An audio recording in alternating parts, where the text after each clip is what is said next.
So this is the Pump Dance Show interview for this week, and on the line we have DJ Vibes. That's me. How you doing, people? Lovely to be here, Mark, with the man himself, Mark Aldrich. All right, Shane. It's Absolutely brilliant. Well, no, actually, I've just got off the plane yesterday from Ibiza for a week. I won't go into details of the good, the bad, or the ugly. And then the week before that, I was in Kavos, island in Greece, Corfu, which was for Unity in the Sun, which was rave, jungle, old school, bit of everything. And the slip back in time for my Ibiza was all old school and a bit of rave and a bit of jungle as well. So you can imagine that they weren't what you'd call saga holidays. but they've changed. They used to be 18 to 30. Now they're 30 to 60 holiday. Well, no, that's how long you stay up for, 18 to 30 hours, you know, because especially when it's all inclusive. But yeah, no, really, really good stuff. Really good times, mate. Great people, great DJs, great promoters. Got a little bit of a tan, but I was in bed mostly in the day, as you do when you get in at 6 a.m. I played a few 5 to 6 sets. Oh God! Yeah. So you know that the next thing coming is the horizontal fall down. so I wanted to ask you, firstly, probably about where you're. I've spoken to. I had a couple of interviews with people like DJ Fantasy and MC Majika in the last few weeks. Right on. In them, where they got their big break. How did you get your break? Well, it's a strange one. I had a big radio station, which was big because it was the first one in Essex, really. We got a pirate station. Yeah. That I just used to go out to a place called Raquel's in Basildon in Essex. Yeah. And me and my friend Big Baz, Barry J, we met somebody, a taxi driver, one night just out of the blue that was taking us home. And we just got talking to him. I don't know how or why. It's the strangest conversation you can have with a taxi driver. But he built transmitters. We bought a transmitter off him for 500 quid, which we found out by now is very, very dear. But at the time we didn't know. But we after a few weeks, a month, 2 months, it just went massive because we were the only station on in the area playing sort of dancey music, soul music, and it just snowballed from there, a domino effect. So I was getting little bookings, going to bigger bookings. Then one night I was sitting in a place called Sunday Roast on a Sunday, obviously, and I played a track that I'd got given to me as a test press from one of the distributors called Remo, and it was Remo Don that stood for Remo. That's his first name. Yeah. And it was a sort of a jungle track. I played it. He was in the venue and he came up to me and said, "Hey man, thanks for playing my set. Great, thanks for playing my track. Great set. Have you ever made music?" And I said, "No." He said, "Would you like to?" Because he was a producer and stuff. And that was it. Then this was a Sunday night. Tuesday night, went to a place called Tooting in London to a studio. And we, with Grant Nelson, Wish Doctor was there, and a fella called Andy, who'd done a lot of the scores for Star Wars in the early days and through. We had a big super desk, 24 track. Yeah. And we made Sing It Loud. Oh, wow. Which was unbelievable. Within 2 days of getting to ask if I want music. And then the following Thursday, Grant Wish Doctor said to me, "Do you want to do a B-side?" I said, "Well, of course, if it's an A-side actor, it needs a B-side." So we went to his place in a place called Wimbledon in London. And we done Music So Wonderful in 5 hours. So that's what you call a groundbreaking A and B side for a first ever track. So you can imagine from there on, we got a 500 pressed. I gave sort of 50 away to other producers, other DJs. Yeah.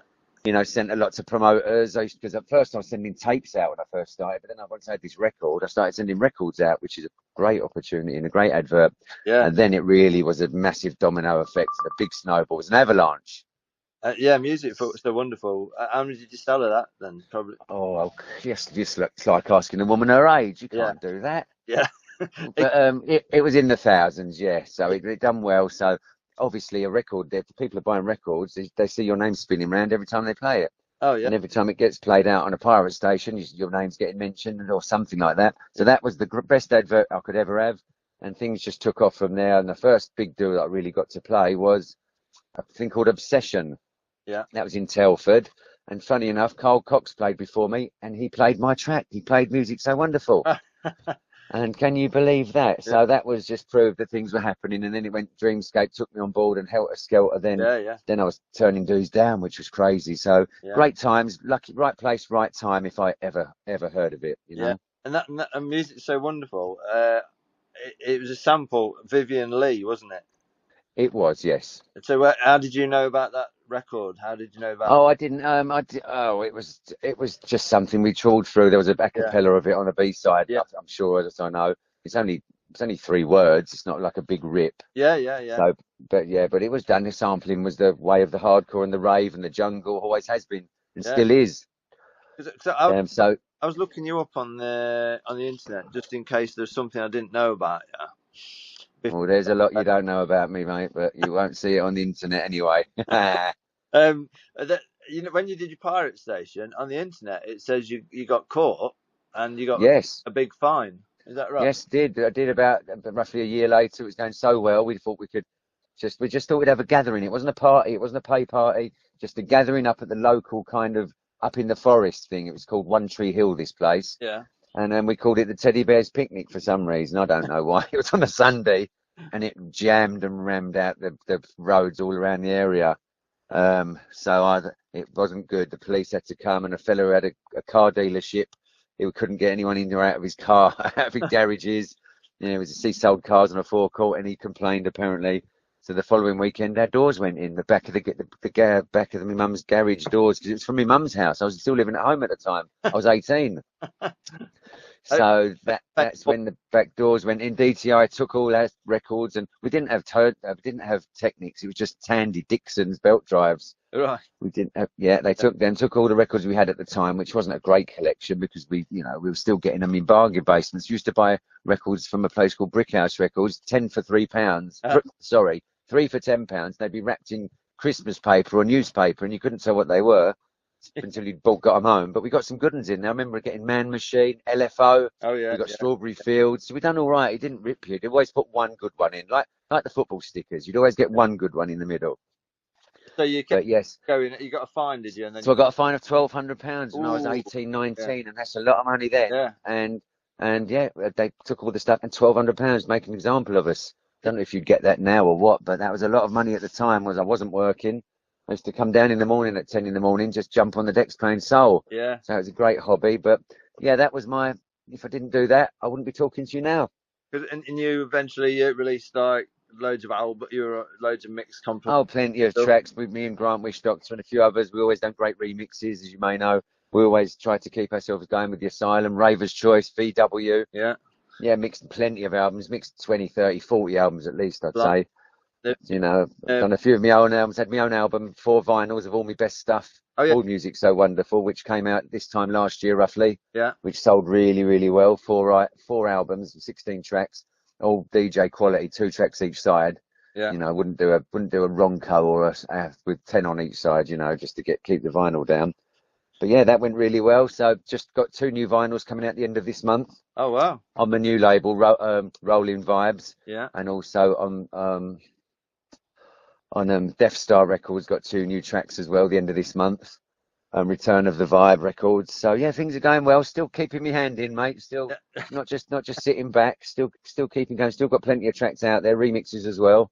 Because when I had a look on the internet about it said that every Saturday you actually go for some sort of torture treatment or something. It was really weird. Every Saturday. I know what's coming here. Yeah. Carry on then. Go on. I'll humour you for now. Yeah. Oh yeah. Hold on. No, I've read that. Yeah, it said you support West Ham. Yeah. Well, this Sunday I'm going to Ipswich away for the last game of the season, so that will be a bit of fun because it doesn't matter if we win or lose. But yes, just for the last game. It's going to be a sunny day, hopefully. So yes, I do put myself through the mill. There's no doubt about it. But we've all got a love in life or a hobby that takes time and takes a lot of heartache. If you build matchstick models, you're in sort of stuff like that.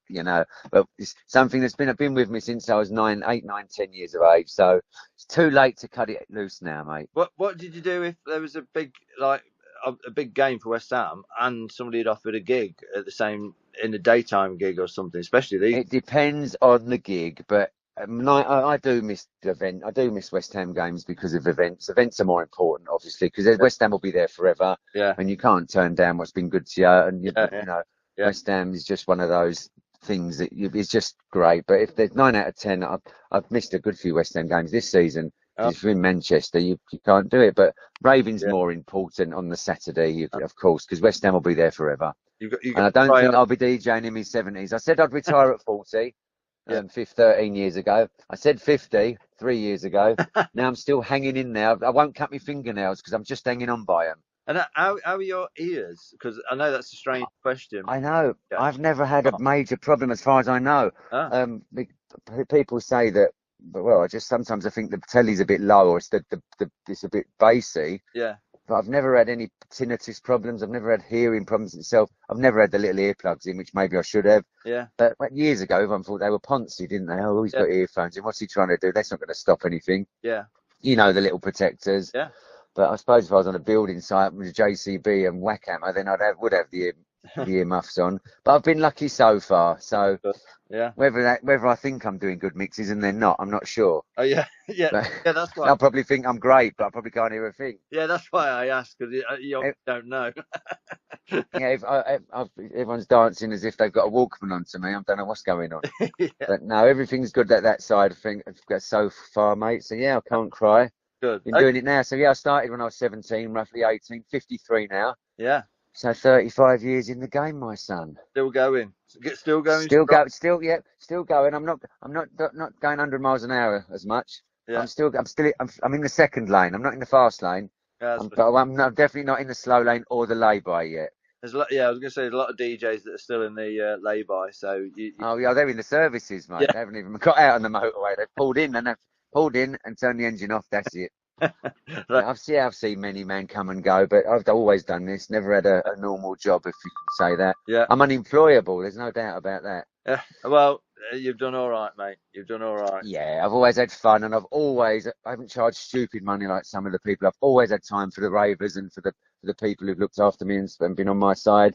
I've never not have a photo or sign anything. I'll always walk through the crowd. I know DJs who won't come in through a crowd, they'll have to go back. I know DJs who won't have a photo. Now that is criminal. Yeah. But yeah, you always have time for the ravers and the punters and the nutters and the crazy people, because I was one once and still am to a point. So yeah, you got to play the game. Give respect, you'll get it back.